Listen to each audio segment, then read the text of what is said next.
Hello. Hi. We have Andy Steiger. Hello. How are you?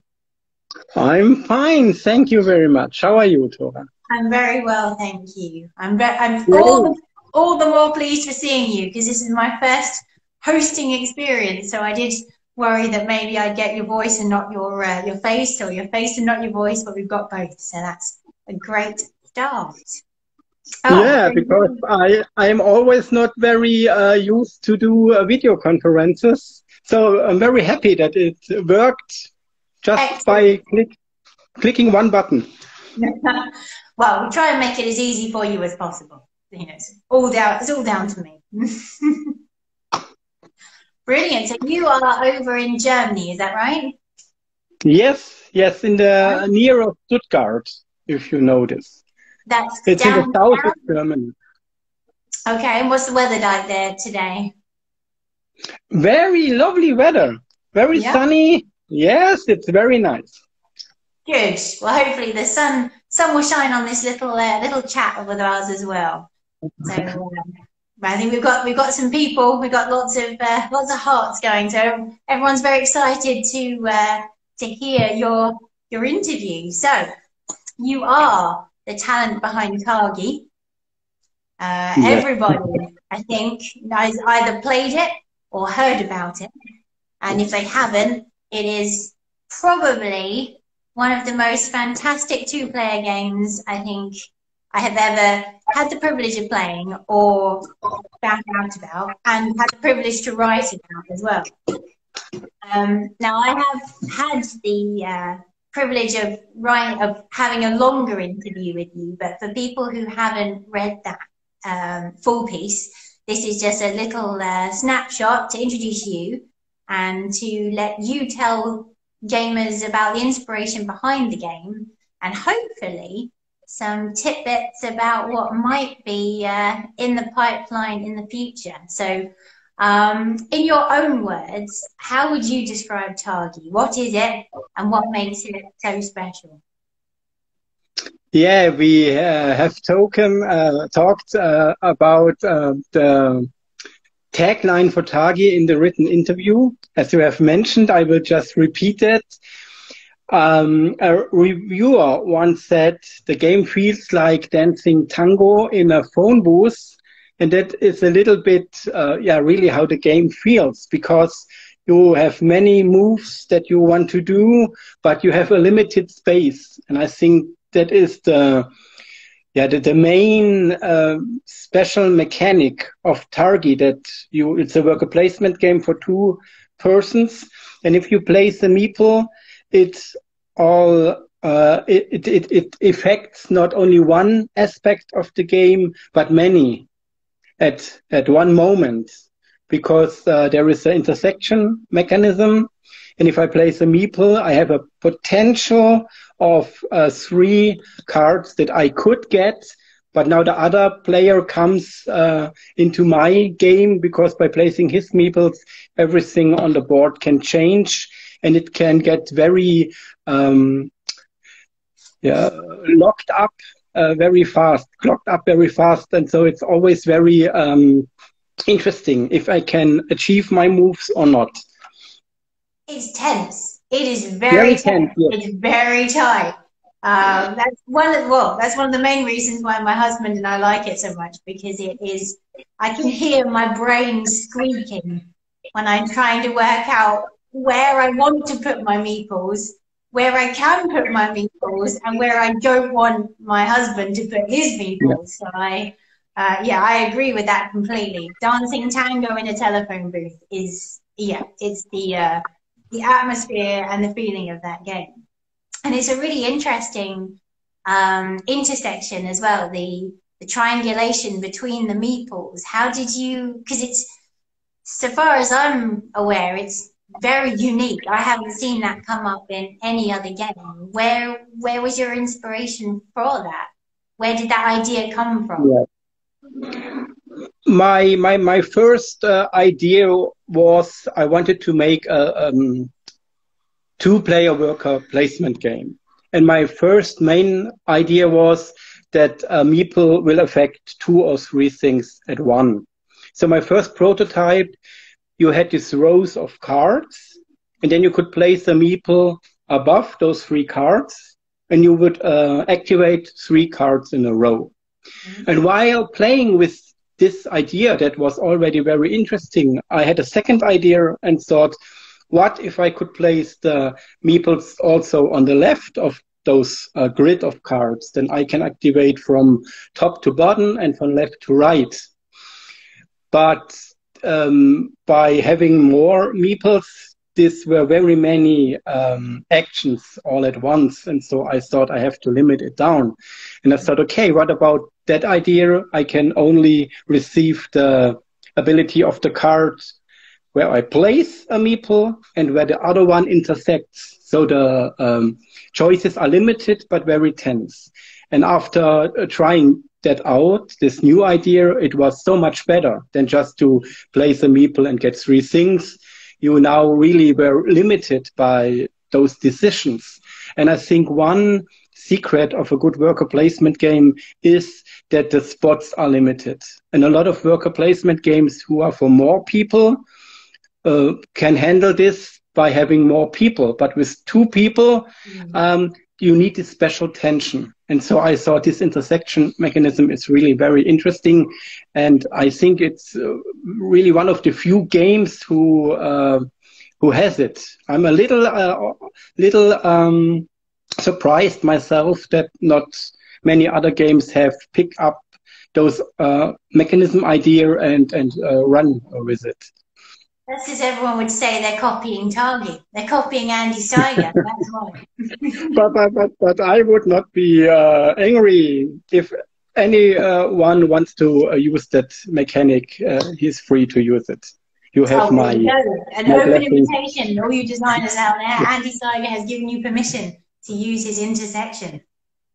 Wow. Yes. I mean, I think the tension is fantastic, and it's also similar.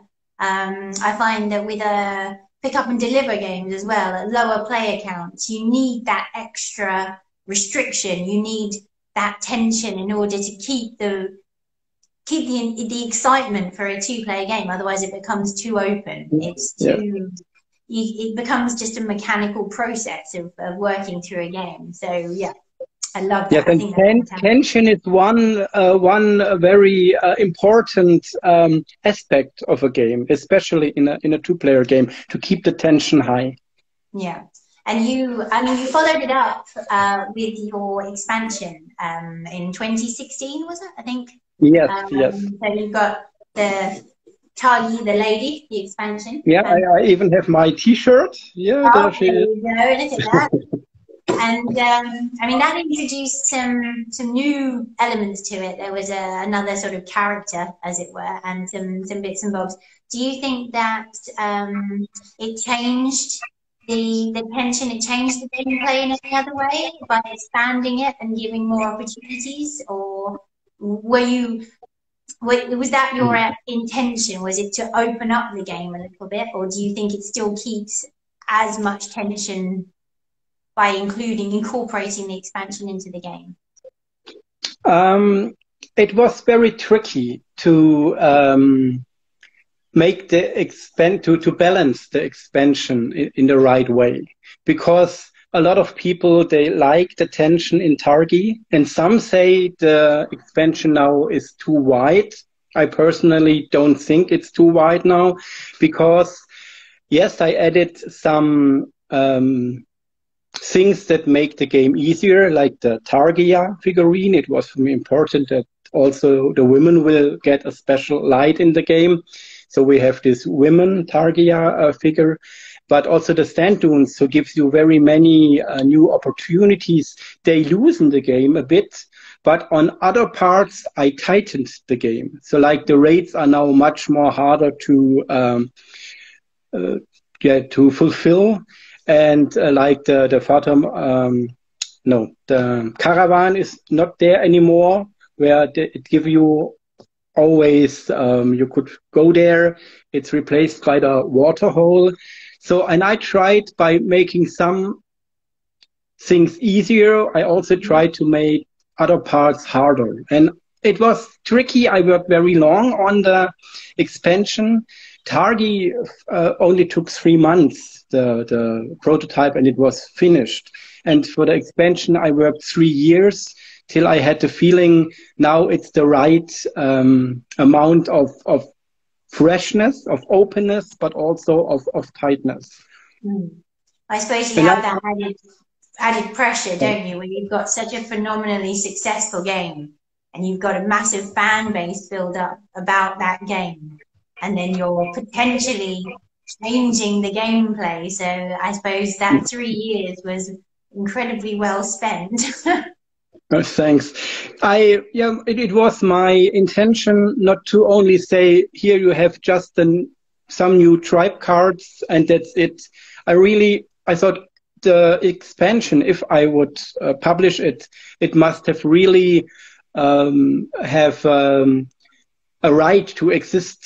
So not just to cash some money and here are 30 new tribe cards and that's it. I really wanted to make the game better with the expansion, and I hope that it worked out. I think it's brilliant. I think it's brilliant. But not only that, you've done it again because it was last year, wasn't it, when the pandemic started, you very kindly went on and produced some free bonus edge cards that would hopefully keep anybody, I can't imagine they ever would get sort of overly familiar with the gameplay, but anyone who had played Targi so much and couldn't get out to get new games, you kept it a little bit fresh with some free border cards. And then about, was it 2 months ago, on the anniversary of the lockdown, you did it again. And you produced not only some new edge cards, but also you reversed it with some tokens that would change the gameplay yet again for people who had been stuck in their houses, I guess, for a year, playing with the same game group, playing with the same games, which is incredibly generous of you. Do you think that those elements could be brought out into a retail expansion? Would you want to take that idea forwards?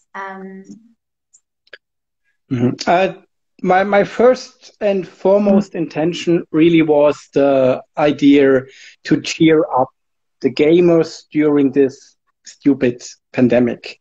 And there were so many, depression and people were sad that I thought, what can I do as my part to cheer up the fellow gamers? And because I only have one game, so I only have Targi, I thought, okay, I will give something for free to them. And we all hoped that the pandemic would end soon, but it did not. So I did it, like you said, a second time. But really my motivation was to give something to the people for free that they can have. But now, after having released those cards, many gamers say it is nice to print them out and play with them, but it would be nicer to have them printed on real cards.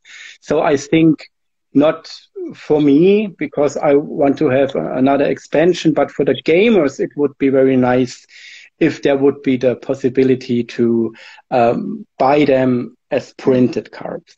But I don't think that Kosmos as publisher is too interested in doing that. I don't know, maybe if enough people ask for those cards. But it would be nice.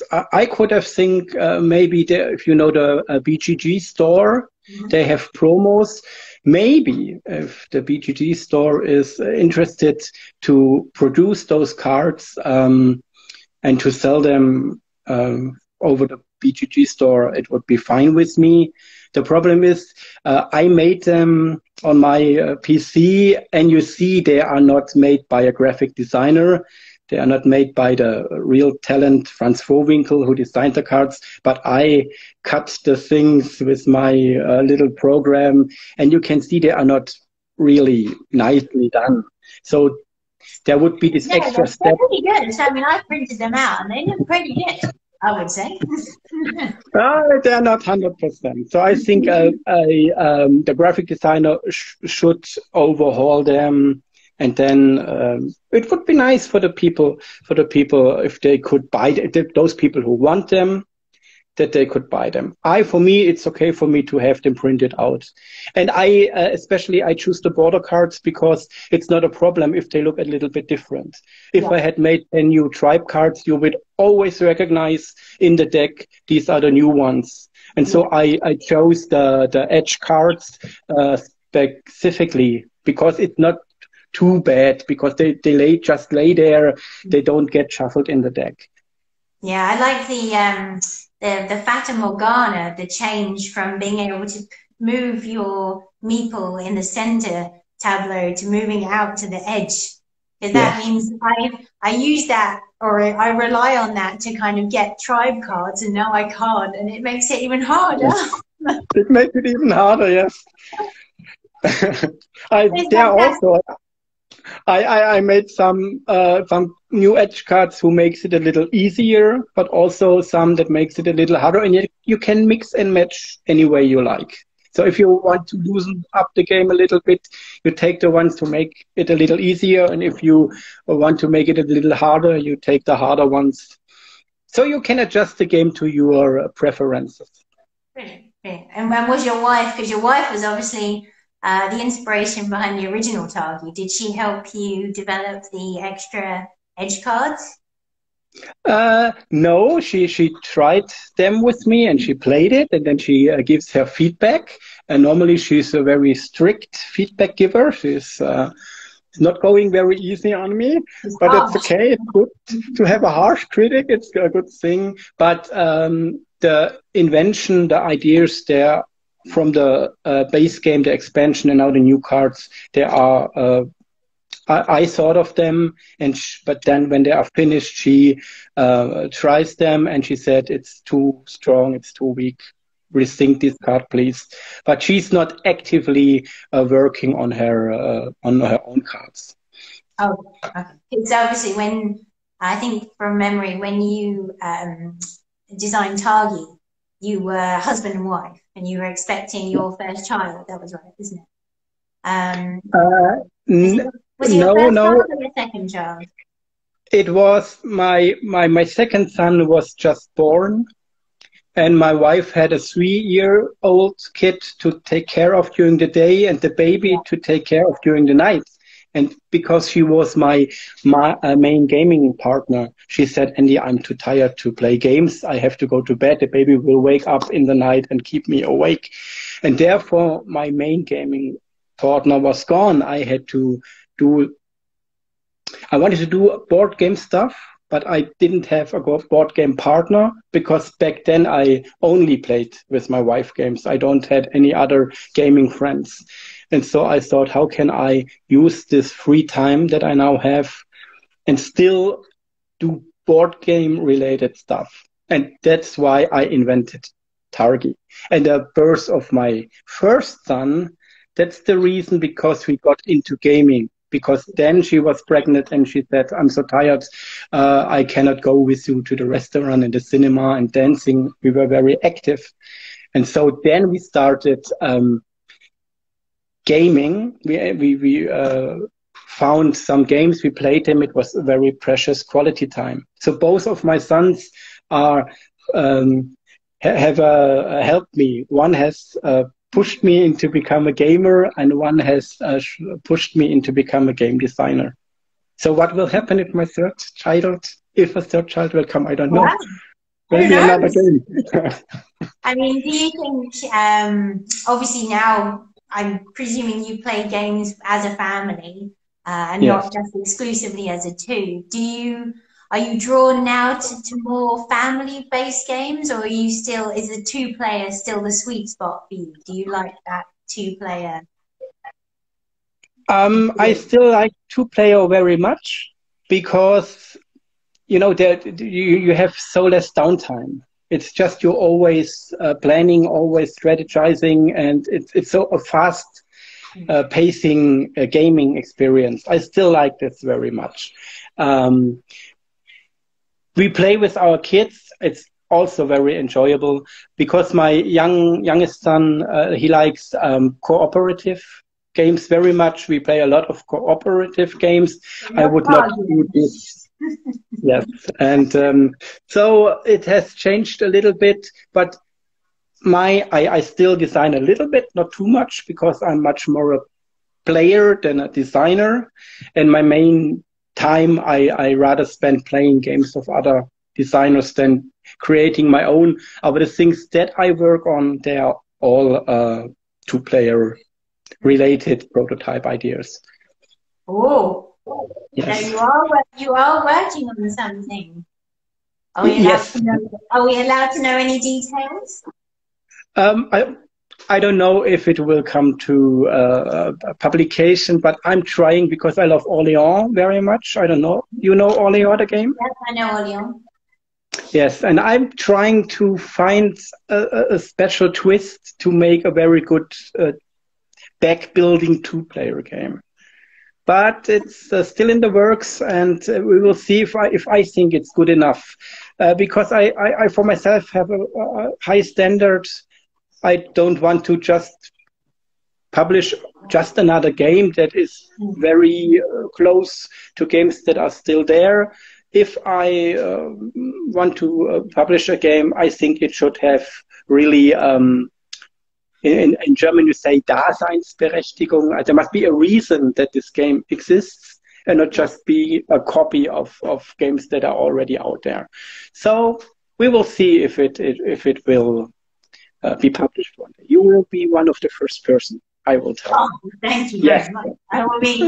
I will be right in there wanting to know all the juicy details. I think I'd probably call it special sauce. It has a game. Yeah, the game has to have a special sauce in order to come from idea onto the table.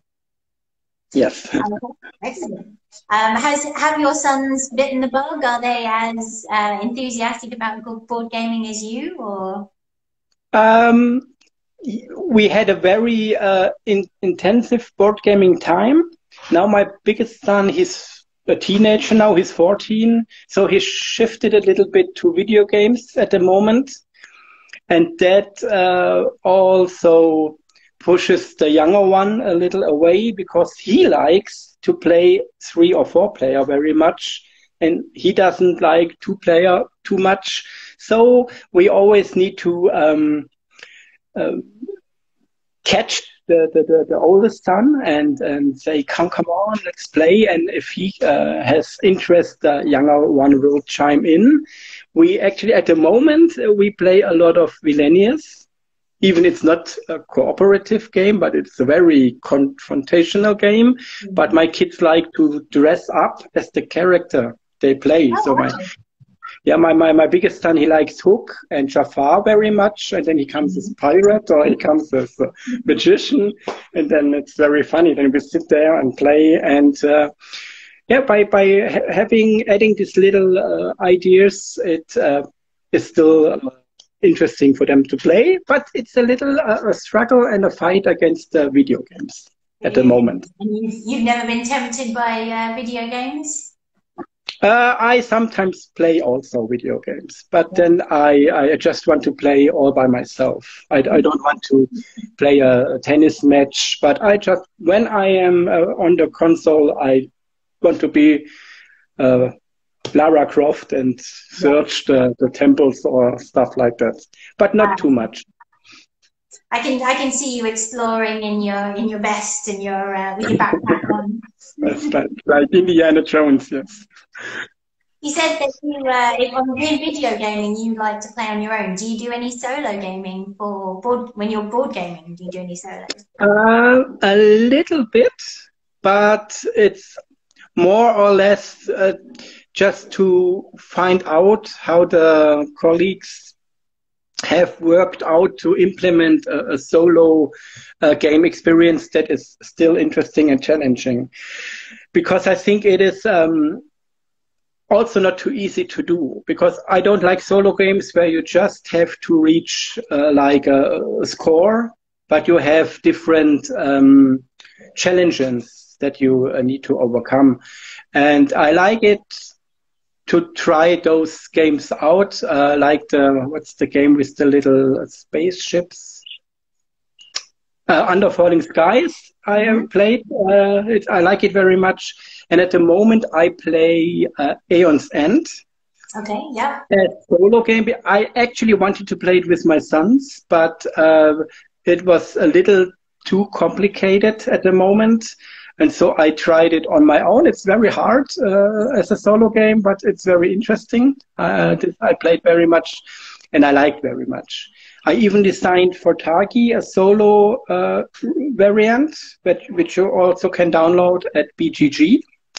And there I try to have different achievements that you need to unlock to win the game. So not only points, but also other stuff.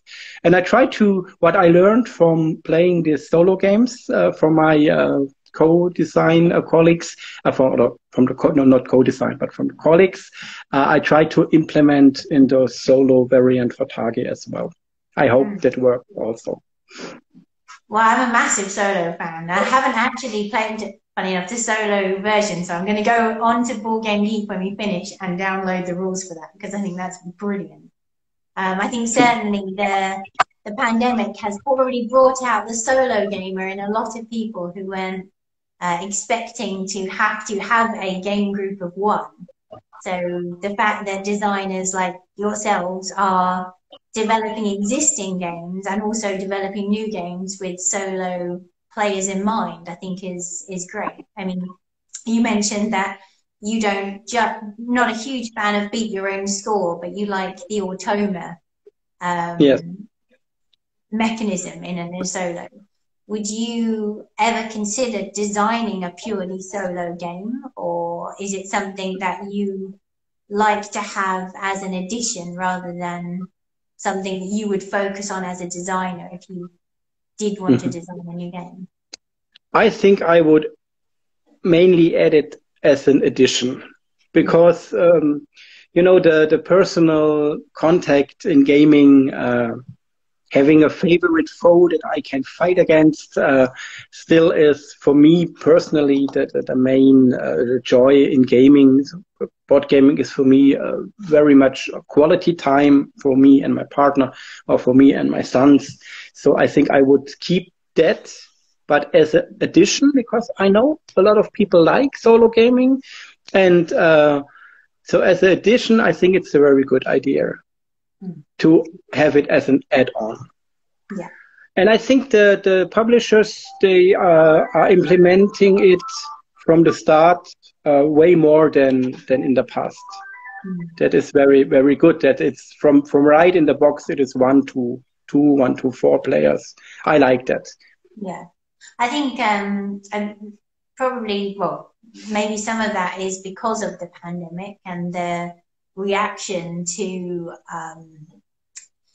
how we play games as a result. I mean, I started playing on things like Board Game Arena and Tabletopia and Tabletop Simulator, and I never thought that would be something that I would get into. But on Board Game Arena, there's a Targi, and I wake up quite early, and my husband doesn't. So quite often at sort of 6 o'clock in the morning, I'll find myself quite happily playing Targi with somebody, 5,000 miles away, but we both know the rules, we both know what we want to do, and it is just as tight and just as tense on Board Game Arena as it is across the kitchen table. So it's one that I think works. It's a very good implementation. And I love the fact that if you play in England, you have English text. And if I play in Germany, I can have German text on the cards, so everybody can understand. There's even the language barrier is gone. That's really fantastic. Yeah, no, I agree. Some games work really well digitally, others not quite so much. But Targi is definitely one that has embraced the implementation. Put it that way. Cool. Well, so we've got the potential of a 2-player bag builder in in the running. We might have some possible collaborative professional edge cards if Board Game Geek Shop comes into fruition. and you've obviously got a larger than previous gaming group, and now with your sons. Is there anything that you, as either a gamer or a designer, would like to happen in your board gaming experience in the future? Is there a particular game that you would like to see come out? Not just one that you've designed, but is there a particular game or a franchise that? I'm still waiting of a really pretty version of Castles of Burgundy. This is one of my favorite games, and the first edition, I have the first edition, it's not so pretty. And the new edition, we bought the new edition, it was not pretty also. So a really deluxe edition of Castles of Burgundy would be a very nice wish on my wish list that I already waited for years. Have you tried Castles of Tuscany? This was a little too easy for my taste. Yeah, it was a little. We like Burgundy the best. Else, maybe some like Seven Wonders Duel, who was from a existing game, and there was a very good two-player implementations. I think from some other games that I like, I would love to see really good two-player spin-off games. This would be very nice. You just have to get in there. You'll just have to get in there and offer to design them. That's all you have to do. That's a very good idea, yes. Maybe I could do that. I think you should. I for one would be voting for that. So, you know, if you're counting numbers, you've got my vote. Brilliant. Well, Andy, I'm going to have to leave it there because I'm conscious that there are lots of other lives happening today. And colleagues of mine are very desperate to get on to Instagram. They're especially a friend Gareth, Board Game Meeple, from Board Game Meeple. He's got he's going through his entire collection, which is ginormous. Okay. And he's taking one cube at a time and going through all the board games in a cube. So if you finish here and you still fancy some more gaming chat, I would head over to Board Game Meeple. It has been a pleasure, Andy. If anyone wants to know more about the background to the talent behind Targi, there is the full interview over at www.favouritefoe.com. Is there anything else you'd like to share with us before I finish? I just want to thank you. It was a very pleasure interview. Thanks for having me. Thanks for all the Targi fans out there, and maybe someone who has not tried it is now interested in trying it. I'm very happy to get feedback. I'm easily reachable through Board Game Geek. If you search for Targi and then click my name, you can write over to me at Board Game Geek. Also, I always willing to answer rule questions. There's also a little Facebook Targi page. Maybe someone wants to take a look there, where I sometimes post, like the cards are there or something. I post there. And then if anyone has an idea to create a game, I would encourage those person just to give it a try, and maybe something great will come out of it. So fulfill your dreams and try. If you have the desire to create a game, I want to encourage everybody to do it. And if you have a desire to do something else, like take a dancing class or go to improvisational comedy or whatever, I also want to encourage everybody to do it, because I think if you try to fulfill your dreams, you will become a very happy person. Yeah, that is my general that is a very inspiring point to end on. All I would also mention to that is if anyone wants to collaborate with Andy and help him bring forward some more fantastic games. Yeah, you can. Well, you can reach out to me. Yes. Brilliant. All right, Andy, thank you very much. Have a wonderful weekend, and I will speak to you soon. Take care. Thanks. Bye. Bye.